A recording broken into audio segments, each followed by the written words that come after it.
You have been staring at the same unsent text message for 3 days. It is just 20 words on a glass screen, yet your phone feels physically heavy. The thought of pressing send creates a whole body sensation of exhaustion. You clean your kitchen and answer trivial emails just to avoid this single point of friction. The world calls this avoidance or flakiness, but science calls it allostatic load. It is a rigid, uncompromising neurobiological response to social threat. Today, we are going to unpack exactly why this happens.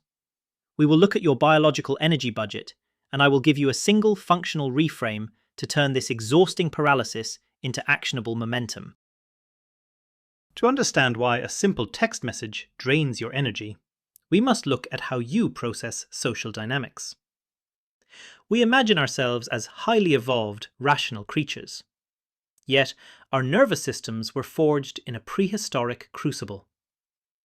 In our evolutionary past, social isolation was an immediate physical death sentence. Because of this, any threat to tribal harmony is processed by your alarm system as a mortal threat. When you anticipate a difficult conversation, you are knowingly stepping into social friction. You risk misunderstanding or rejection. Your conscious mind knows an angry text will not result in a predator attack, but your amygdala does not. This ancient design is structurally embedded in your biology. Over a decade of research shows that we process social rejection and physical pain using overlapping neural circuitry. When participants are socially excluded in clinical studies, their brains show immense activation in the dorsal anterior cingulate cortex. These are the exact same regions that light up when you burn your hand on a hot stove. This part of the brain is responsible for the distress component of physical pain. When you contemplate a difficult conversation, the mere anticipation of this social friction registers as a low-grade anticipation of physical injury. Preparing for physical injury is incredibly demanding. Your nervous system mobilizes massive amounts of energy to prepare for conflict. It activates the stress axis and floods your bloodstream with cortisol and adrenaline. Your heart rate increases. This mobilization consumes actual cellular energy. A leading theory in neuroscience frames this as a literal body budget. Every time you encounter a stressor, your body makes a massive energetic withdrawal. When your body looks at an impending, difficult conversation, it calculates the immense cost, looks at your depleted daily bank account, and pulls the emergency brake. The physical heaviness you feel is literal metabolic depletion. We cannot just think our way out of a physiological response. We have to treat the nervous system first. This brings us to your first practical tool, which is externalizing working memory. A difficult conversation demands that you juggle too many variables at once. You are monitoring tone, curating vocabulary, and suppressing a rising heart rate. This creates massive cognitive overload.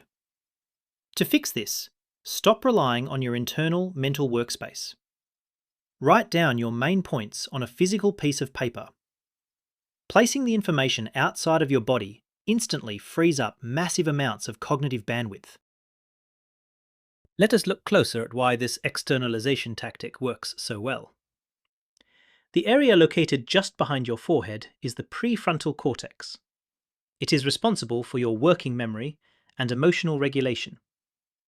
It is highly sensitive to your neurochemical environment. When you engage in a difficult conversation, the social threat response floods your system with stress chemicals. At high levels, these chemicals literally disconnect the neural networks in your prefrontal cortex. The physiological purpose here is to shift control away from slow, deliberate thought and hand it over to fast-acting survival centers. But in a complex social negotiation, you desperately need your deliberate thought. The biological cost of a difficult conversation is so high because you are actively fighting your own neurochemistry. You are expending huge amounts of metabolic energy trying to force your prefrontal cortex to stay online, while a flood of stress hormones is actively trying to shut it down. This cognitive overload is why we often go blank during confrontations. It is why we agree to things we did not want to agree to. It is also why we only think of the perfect response 3 hours later while standing in the shower.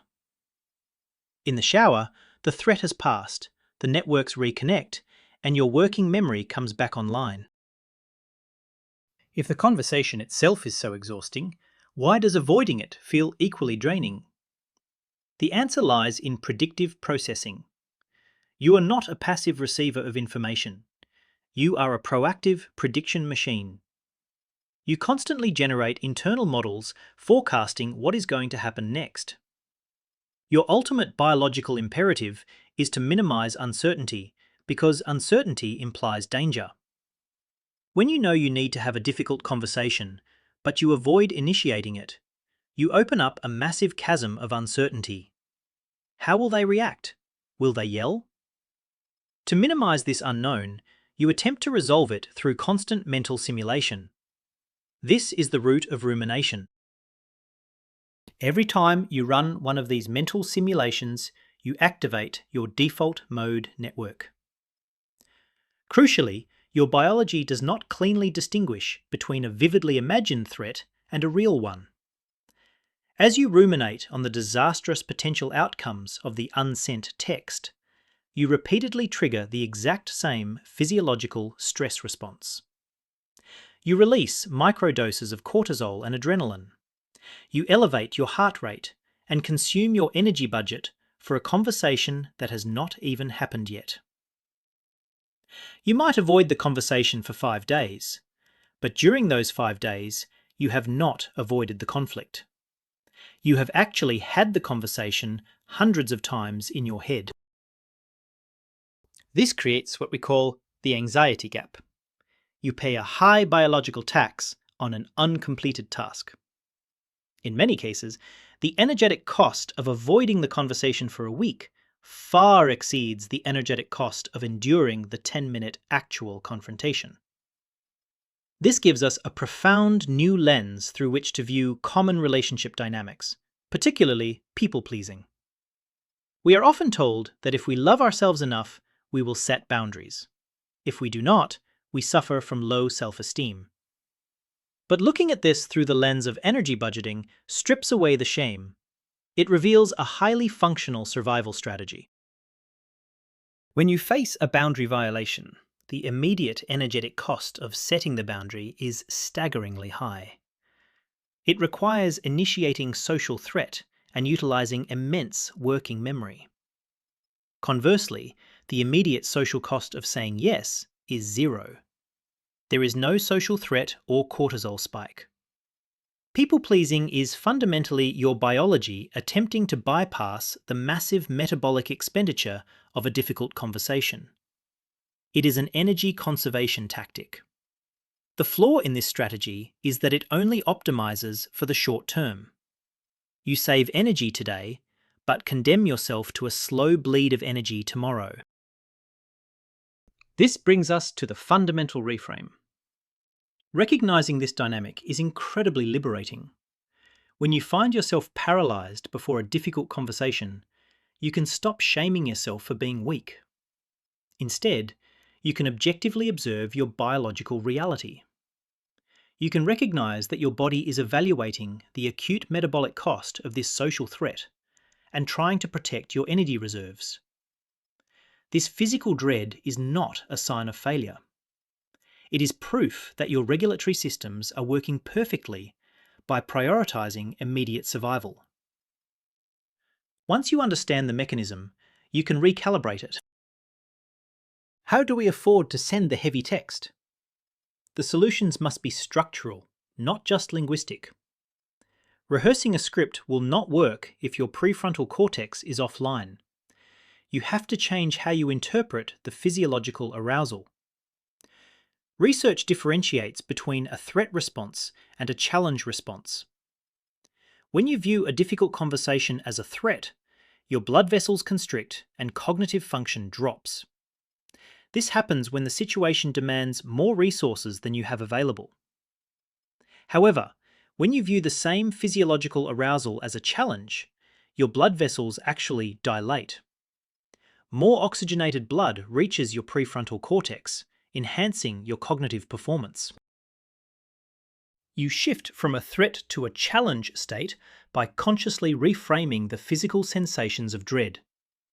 When your heart pounds before sending the text, do not tell yourself that you are panicking. Tell yourself that your body is mobilizing energy to help you navigate a complex social task. Your heart is beating fast because it is sending oxygen to your brain so you can think clearly. This simple cognitive reappraisal has been shown in clinical settings to alter cardiovascular responses and improve performance under stress. You stop fighting the adrenaline and start utilizing it as the fuel required to fund the transaction. Finally, you must deeply respect the reality of your physiological limits. If you are sleep deprived or dealing with major life stressors, your body budget is already maximized. You literally do not have the glucose and neurochemical reserves to successfully navigate a complex social conflict. Do not initiate a difficult conversation at the end of a grueling workday. The advice to never go to bed angry is disastrous. It forces two people with depleted prefrontal cortices to engage in high-stakes social negotiation. Treat difficult conversations like high-intensity physical training. Schedule them strictly for times when you are rested and possess a surplus in your energy budget. The unsent text on your phone does not feel heavy because you lack courage. It feels heavy because evolution wired you to view social conflict as survival. It feels heavy because the act of communicating nuance under stress requires astronomical cognitive processing power. Your internal accounting system knows that stepping into conflict will burn massive amounts of finite metabolic resources. By shifting our perspective to the energy budget, we move from a paradigm of shame to one of mechanical strategy. Words do not bypass biology, but strategic preparation allows you to afford the metabolic cost. Here is your single testable challenge for this week. Pick one unresolved conversation or unsent text you have been avoiding. Do not attempt to have the conversation yet. Instead, spend 5 minutes writing out the specific points you need to convey on a physical piece of paper. Separate your cognitive load from your emotional regulation.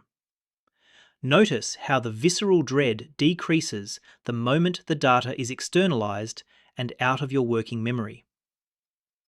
Prove to yourself that the friction is logistical, not moral. Try it out and take back your energy.